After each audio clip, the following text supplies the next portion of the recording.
O burnout ele tem sempre dois fatores, que é o fator individual, né, as minhas ferramentas para lidar com o estresse, e o fator organizacional, né, como que funciona a organização. Né? E, no caso, aqui a gente está falando mais de ferramentas no nível individual, mas também no nível da organização. Por quê? Porque a organização não é um ser abstrato, né? Apesar de ter, logicamente, as suas lógicas, né? Vocês conhecem melhor que eu. Mas essas lógicas, né? o entorno, ela tem influência de quem está liderando. Né? E quando a gente treina o líder, tem um efeito na organização também. E uma das maneiras de a gente aplicar a Mindfulness é treinando os próprios líderes. Né? E aqui líder não é só o CEO, né? É qualquer pessoa que coordene grupos. E a gente sabe que tem uma relação, né, entre a maneira como eu, enquanto líder ou enquanto coordenador, lido com o estresse, né, e o grau de competição e estresse no grupo. Vocês já devem ter ouvido falar nisso. Né? Então, quanto menos eu, como líder, manejo bem o estresse, pior é a relação no grupo, né, e a competitividade entre o grupo. Então, uma ação que as empresas têm feito, né, é treinar os líderes, né, treinar os líderes de equipe, para que isso já tenha um efeito multiplicador. Né? E, de alguma maneira, eu mudo também os fatores organizacionais.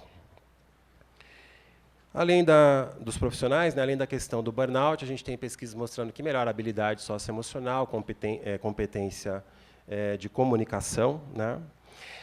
Melhores resultados, por exemplo, muitas pesquisas com médicos de família mostrando que se eu treino o médico, melhora para o paciente, aquilo que eu estava falando. Né?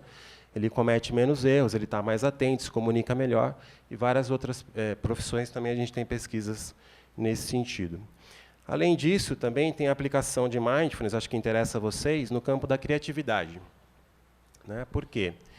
Porque ele equilibra, né, um outro viés nosso, que é o seguinte. Vocês já devem ter percebido isso.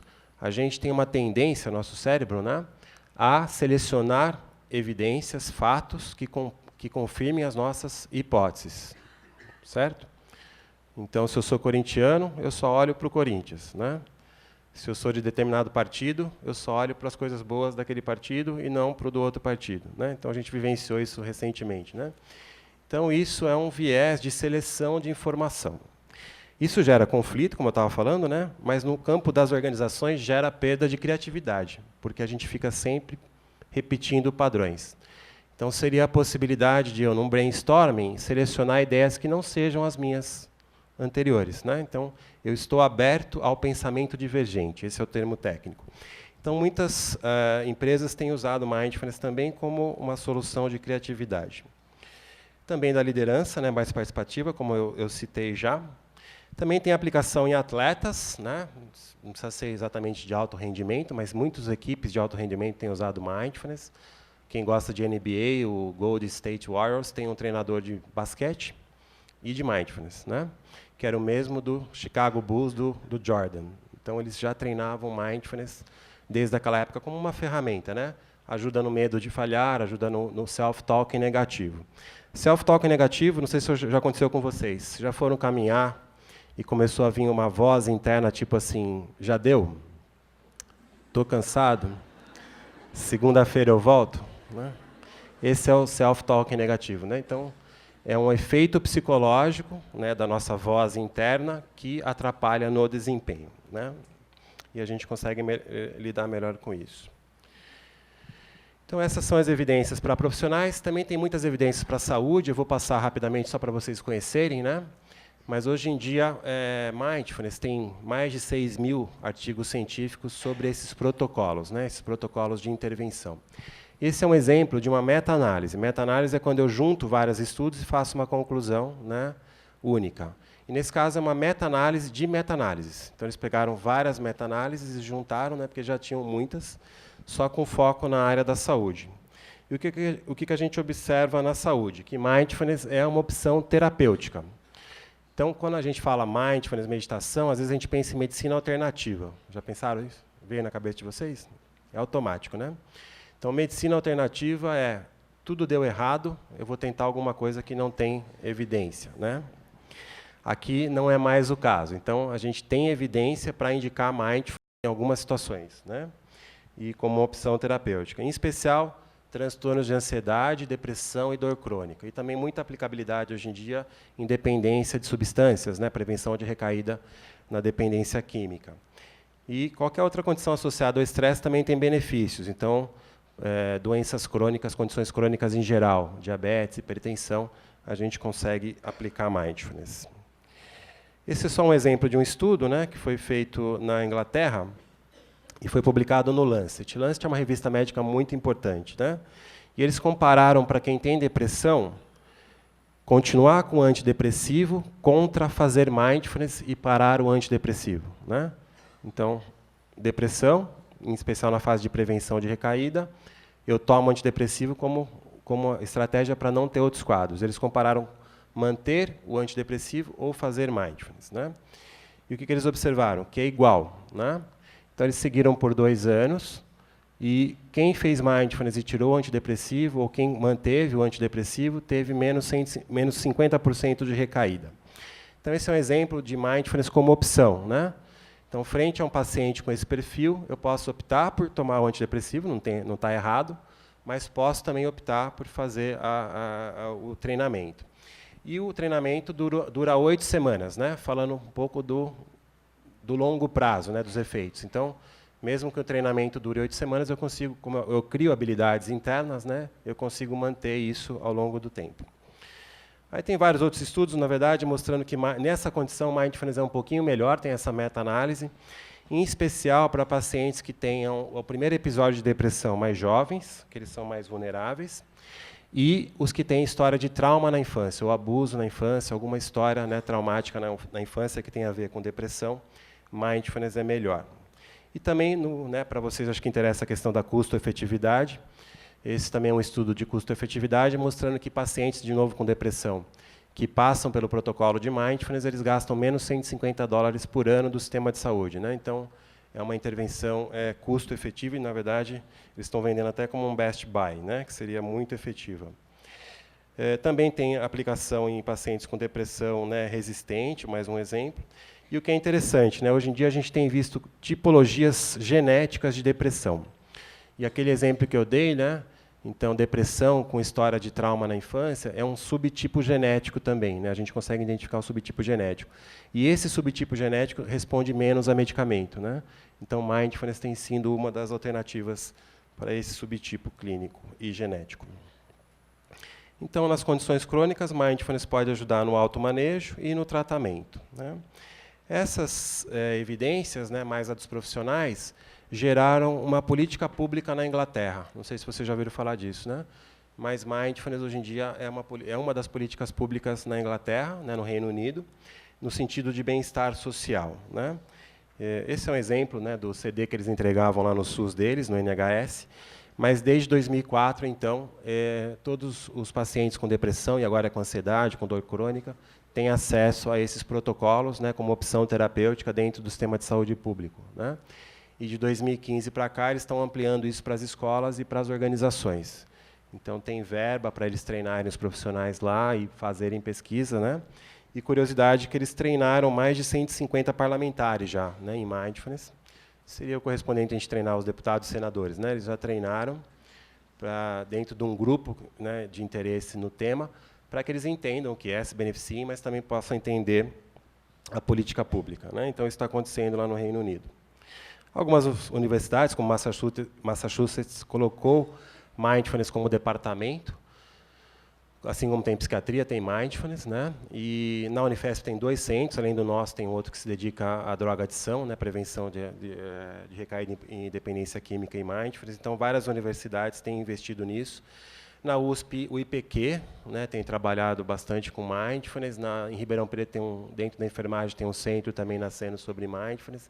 Então, várias universidades têm. Na FEA de Ribeirão Preto, né, concorrente de vocês? Não, né? Tem também o professor Rogério Calha, que está trabalhando com mindfulness. Então, vários centros acadêmicos têm trabalhado com mindfulness. Já tem vários livros em português, né? Os 2 primeiros são nossos, mas tem vários outros. O Jon Kabat-Zinn, ele tem como se fosse uma bíblia de mindfulness, que é aquele livro lá, Viver a Catástrofe Total, né? Então, como eu vivo a catástrofe do dia a dia com mais atenção, né? Como eu surfo nisso, essa que é a ideia do livro. E ele apresenta essa ideia, né, nesse livro, mas a maior parte da literatura ainda está em inglês. Quem tem interesse científico, a gente tem um encontro científico todo ano, um ano é na Espanha e o outro ano é no Brasil. Esse ano já foi no Brasil, né? E o ano que vem é na Espanha, então estão convidados, ou se não esperam 2021, mas é melhor ir para Zaragoza. Esse é o nosso site, então lá a gente tem as informações sobre aquelas pesquisas que eu falei, sobre as ações sociais, também sobre as formações, né? E esses são meus contatos. Eu tenho também um blog de disseminação científica na UOL. Toda semana eu solto algum texto, mais em linguagem geral, né? Mas quem quiser seguir também. E como eu falei, né, lá no Ibirapuera, todo primeiro domingo do mês, a gente tem essa atividade aberta para quem quiser ir praticar e desenvolver um pouco mais a parte teórica, a gente faz as duas coisas.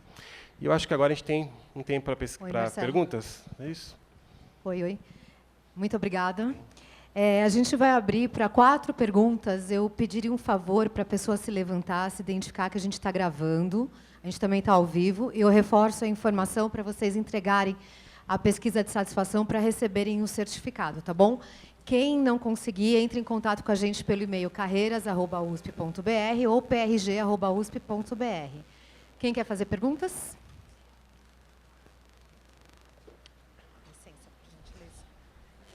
Desculpa que eu falei muito, não deu tempo para pergunta, né?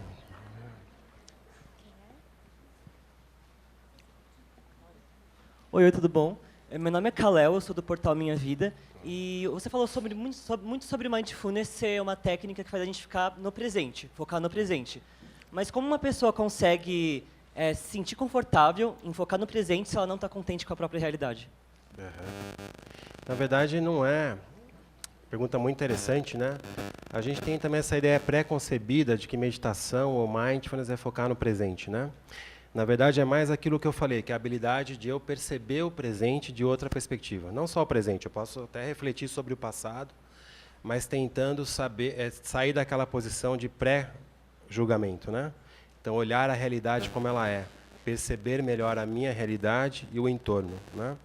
Então, é mais uma habilidade metacognitiva, de observar a mim mesmo, né, com outra atitude, aquela atitude da mente do principiante, do que estar no presente. É que às vezes a gente usa algumas palavras para ficar mais fácil a compreensão, mas não é estar no presente, é olhar a realidade, a minha interna e a externa, desde outra perspectiva, com a mente do principiante, né? Ok?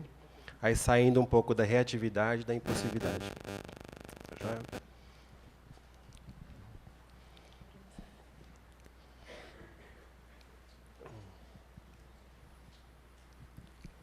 Oi, tudo bem? Meu nome é Mariana, eu estudo neurociência na psicologia e eu também sou professora de yoga. Legal. Então, eu trabalho muito a meditação e o legal do yoga é que você está trabalhando o seu corpo, na verdade, para você entrar num estado de meditação. Então, Sim. todas as posições, na verdade, elas trabalham mindfulness. E eu queria saber se você já fez algum estudo em relação com mantras. Porque eu percebo na minha prática e nas práticas que eu aplico uma diferença enorme com os mantras e também quero estudar mais a fundo esse tema. Sim. Obrigada. Obrigado. Eu conheço mantra, né? Gosto também. Mindfulness não usa mantras, porque tem essa questão metacognitiva, né? O mantra, ele trabalha mais a concentração e dependendo do mantra que eu trabalho, né, dependendo da tradição que eu estou inserido, tem-se a hipótese de que aquela repetição de determinadas palavras vai ativar determinado, né, qualidade ou característica, né, ou se fala dos chakras, etc. Então, Mindfulness não usa mantra e também não usa essa linguagem, pensando mais numa técnica atencional. Mas isso não quer dizer que outras técnicas não funcionem, né? Tem muito menos pesquisas sobre mantra, mas ele é usado como técnica, né, há milênios, né, como eu falei. Mas sim, já existem algumas pesquisas, né, muito menos que Mindfulness ainda, né, e a grande diferença é que ela está num contexto mais da espiritualidade, muitas vezes, né, então tem uma conotação ali, tem uma intenção, assim como nas posturas de yoga tem uma intenção, dependendo da linha de yoga, né, no mantra também. E não tem certo ou errado, né? Mas aqui a gente não usa porque o objetivo é outro. Ok? Outra pergunta aqui. Por gentileza, você levanta para pegar o microfone? Aqui atrás. Aqui, ó. Oi, meu nome é Cláudia, eu ando estudando abuso e estresse pós-traumático. Eu queria saber se o mindfulness é usado para estresse pós-traumático e como você comentou que tem diminuição da amígdala, se tem comparação com EMDR. Uhum. Mindfulness é como terapia complementar. No caso, né, do estresse pós-traumático, a gente sabe que MDR é melhor, né, no caso de estresse pós-traumático e mindfulness.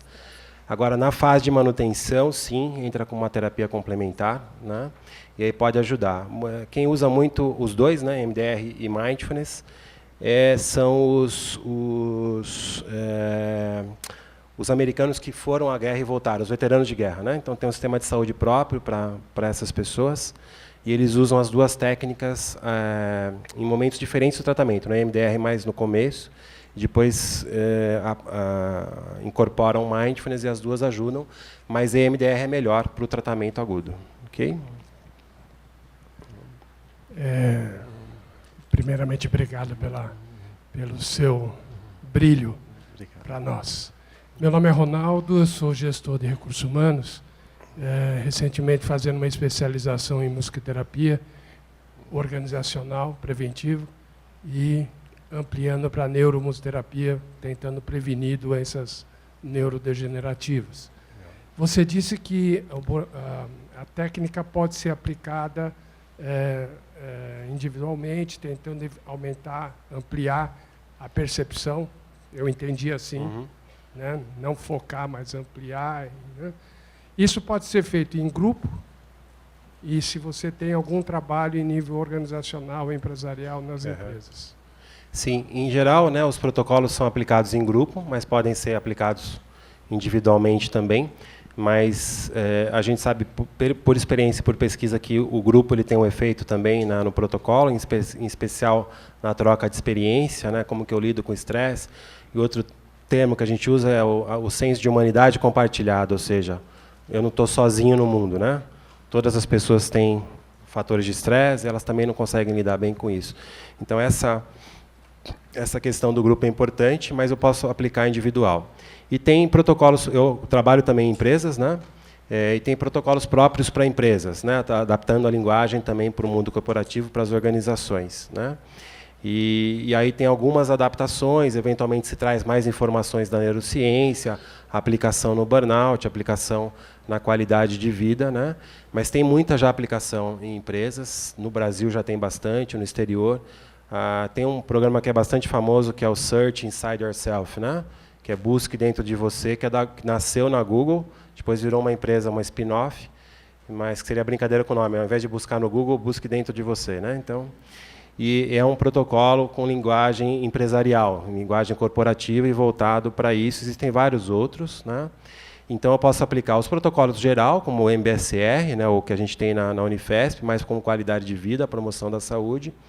E tem esses protocolos específicos que têm uma linguagem mais corporativa. Então tem as duas coisas. Okay? Boa tarde, sou a Gabriela. Eu gostaria de saber se lá no Mente Aberta vocês oferecem os treinamentos dos protocolos para a comunidade e também que tipo de profissional pode ensinar esses protocolos. Uhum. Lá a gente tem treinamento de profissionais, né? E tem 2 protocolos. Um é o MBHP, que é promoção da saúde, e ele é multiprofissional. Então, qualquer profissional com graduação pode fazer, né? E o outro é o MBCT, que é aquele que é voltado à depressão. Aí são profissionais de saúde com especialização em saúde mental, né? Então a gente tem os 2 protocolos lá. Okay? Alguma pergunta mais?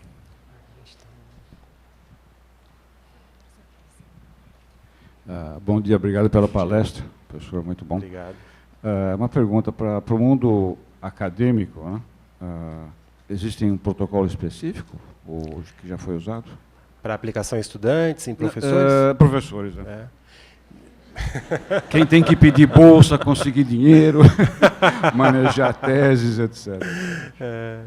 Obrigado. Você pode aplicar os protocolos gerais, né? A gente aplica lá na Unifesp e a gente já tem pesquisa sobre isso, né? Mostrando efeitos neuropsicológicos, mas também você tem os protocolos de organização, né? Então, os organizacionais também cabem para os docentes, né? Então, os dois podem ser aplicados. Okay? Alguém mais? Levanta o braço.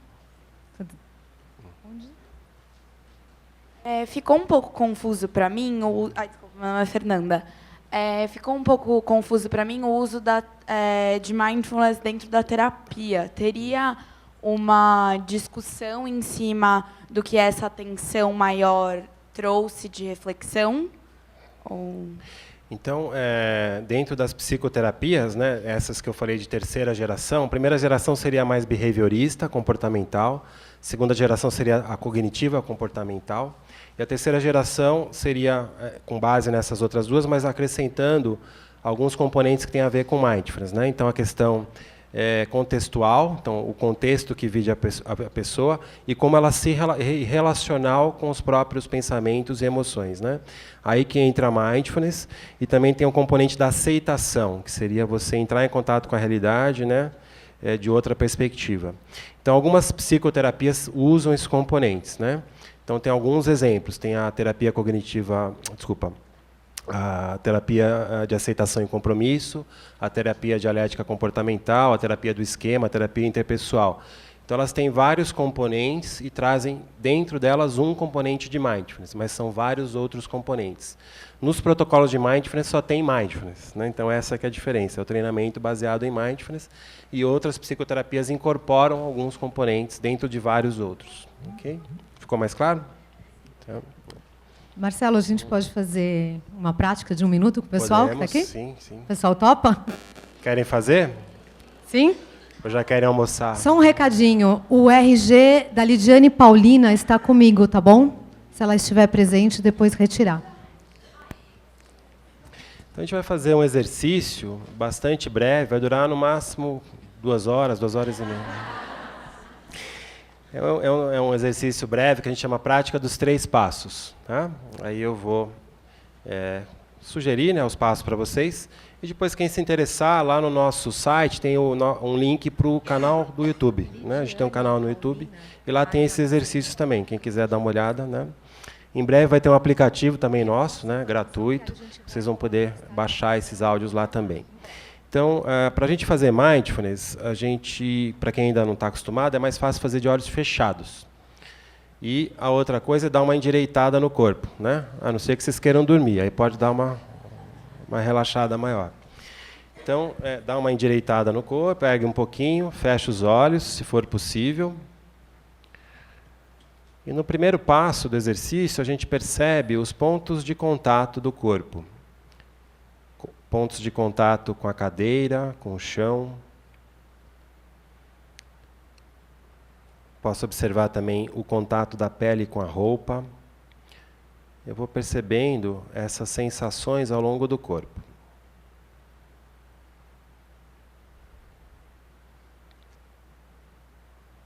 Eventualmente, alguma sensação específica que me chame a atenção, em alguma parte do corpo. Eu vou levando curiosidade para essas sensações.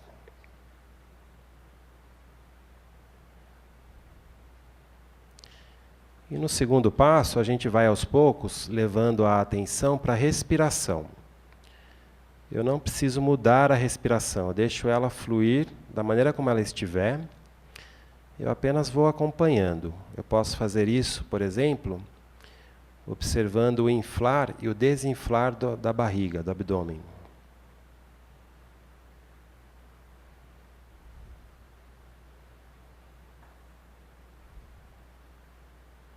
A entrada e a saída do ar.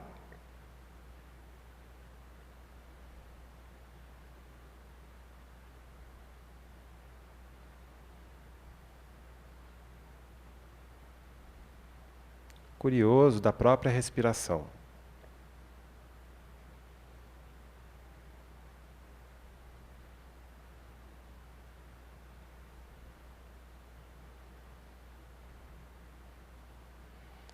E a gente pode voltar a expandir esse estado de atenção para o corpo por inteiro.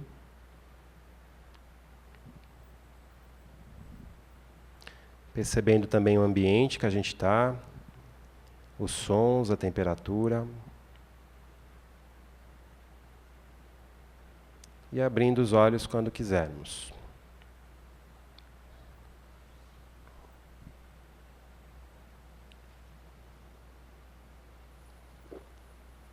Então esse é um exercício muito breve, né, que a gente chama de prática dos 3 passos, que é uma breve parada, né, uma breve pausa para me perceber. E conforme eu faço isso com regularidade, né, eu ganho aquela habilidade de perceber as emoções, o meu padrão de pensamento, né, e pode me ajudar a sair um pouco da reatividade. Então é um exercício bastante simples de incorporar no dia a dia, né, então quem achou que é útil pode continuar fazendo. Agradeço a atenção plena de vocês. Muito obrigado, Marcelo.